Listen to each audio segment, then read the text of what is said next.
Cat Thwarts, child abduction. One sunny day in 1990, I was playing alone in the yard with my cat when this stranger stopped his white van on our rural back road, got out, and walked into our yard. I was 4 and too young to know about stranger danger, but my cat got between us and went into attack mode. She hissed and swatted at him with all her hair standing up, which scared me into running inside to get my mom because she'd never been aggressive. My mom said when she went outside, the guy apologized for scaring me and claimed he was a neighbor and just wanted to tell me what a nice cat I had.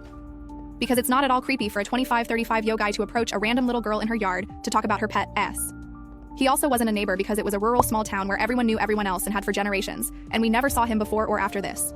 I used to have dreams about this encounter growing up and thought it was such a stereotype that it must have come from a movie that created a recurring nightmare. But my mom remembers it happening and confirmed the details. The scariest part, which I didn't know back then, was that an 8-year-old girl had gone missing 10 minutes away from my house in 1985, 5 years before this. And the only lead was a van spotted near her bus stop. So I've always wondered if I was face to face with the guy who took Cherry. Ever since I learned about her disappearance in high school, I've tried to remember what the guy that day looked like just in case they ever solved her case. Her case isn't solved yet, but local investigators released a tip that included the name of the guy who is believed to be her abductor and killer. I looked up his sex offender page and immediately flashed back to the guy I saw that day. I know I was only 4 and it's been 35 years since then, but he'd have been the right age at the time, and his height, hair color, and face shape all match what I remember. Now I can't stop thinking about what could have happened to me if my cat hadn't hissed at him.